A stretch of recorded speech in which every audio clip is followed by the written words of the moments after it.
Hey guys, thanks for checking out another video here. So on this video, we are going to talk about the Lake Superior Loch Ness Monster, and it's a true story. Okay, so I'm on the shorelines of Lake Superior here. It's actually the largest freshwater lake in the world. Okay, it gets to be just over 1,300 feet deep. We have a lot of barges that come through here. There's a lot of mining in this area for steel, taconite, for iron ore and whatnot. So that all gets trained out to the shoreline here, loaded up on these barges. Barges go out and deliver that across the world. So this is a massive lake, almost essentially like a sea for the most part. Also well known for its agates. It's also an ice fishing lake, you know, so it's the type of lake that gets cold and freezes over for the most part, depending on the type of year that we're having. So super cold lake. Never really even gets warm enough to swim in for the most part unless you have a wetsuit on.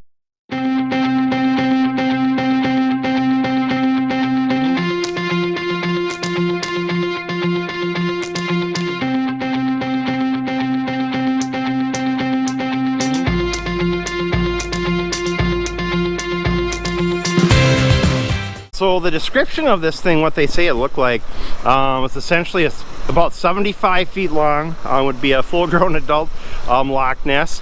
Whale-like tail, reptilian-like head, and this is a description from the Native Americans in those days. Also it had a long neck, and it was kind of a dark green or black in color. Okay, and as far as where it lived, they say that it lived in the caves under the water of Lake Superior, and there's definitely caves. You know, we've seen several different caving systems, especially by the Bayfield, Wisconsin area, so that's plausible at least. So I think the first one that I read about was in the 1600s. The Native Americans were actually the first ones to talk about this, and it was even taboo to talk about for the most part. And then there was also a story of a priest who actually saw one of these caught in fishing nets. Okay, so what that priest had described it as is the one that was caught was a baby, and it was about 10 feet long, and it looked like a lizard. Okay, so it had the face, head, long neck, and feet, and again, a tail like a whale. Okay, so those are a couple of the stories. So those are the furthest ones back that I can find. Okay, so now let's talk about that for a minute. Let that sink in here. It's several hundred years ago. You're up on the North Shore on Lake Superior, middle of nowhere. Native Americans are the primary residents of this area. There's no electricity, of course, nothing but maybe log cabins and camps.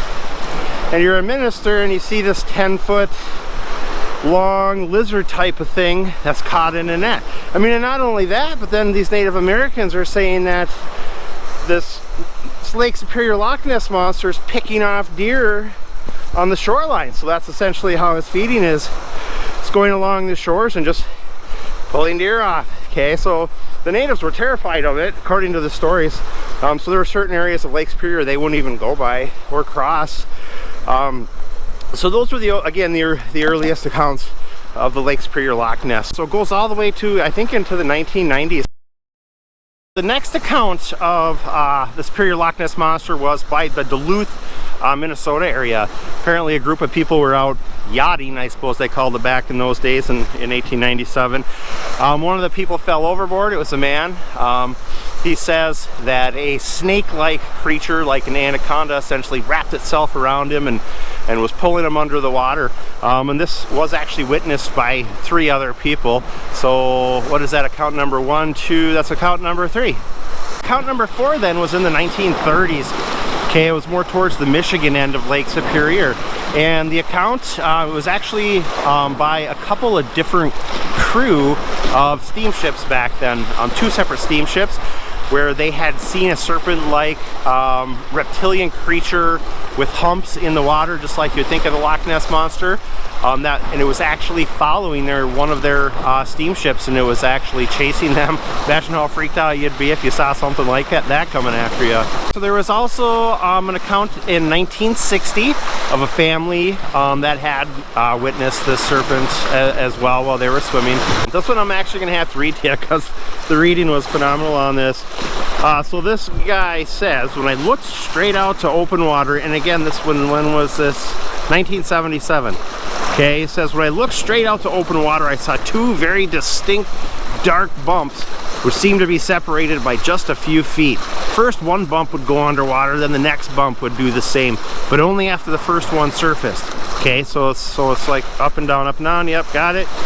Okay, I had a 20 times spotting scope, which if you don't know what a 20 times spotting scope is, it's a really zoomable binoculars essentially, so you can zoom in really well at a long distance.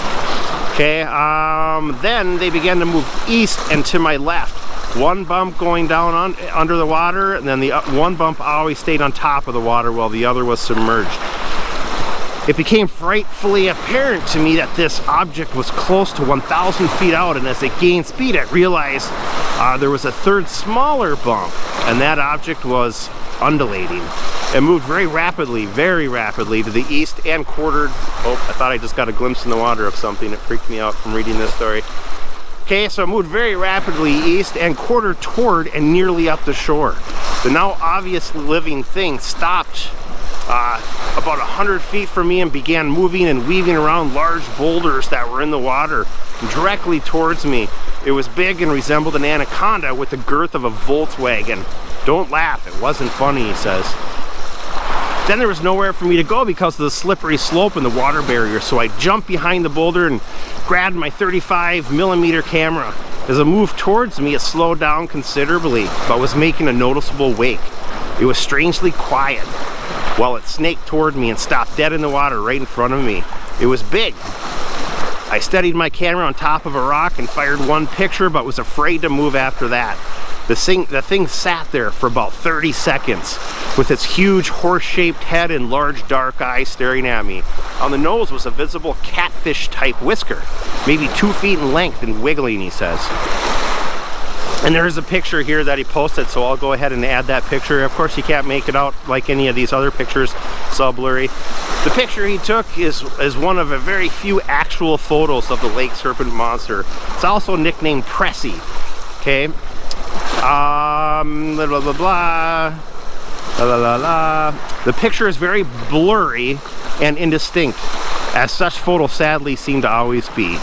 But Braun has provided a sketch of what he believes to show what it is, blah, blah, blah, blah, blah, blah, blah, blah. The last recorded incident happened in the 1990s, where a group of fishermen actually had, this one's kind of crazy, so a group of fishermen actually saw this come up on shore, and it actually took a buck, a deer, a white-tailed deer off the shoreline, just leaving its wiggling head behind. So essentially, the Superior Loch Ness came in, must have grabbed this thing, took it down in a bite, and decapitated the white-tailed deer, leaving just the head behind. So whether you believe this or not, who knows? I don't know. I'm gonna now start keeping an eye out every time I'm on Lake Superior, but if this is the type of content that you like to watch, hit subscribe, bottom right. Again, we're always up on the North Shore doing this fun kind of stuff, so we'll see you on the next one.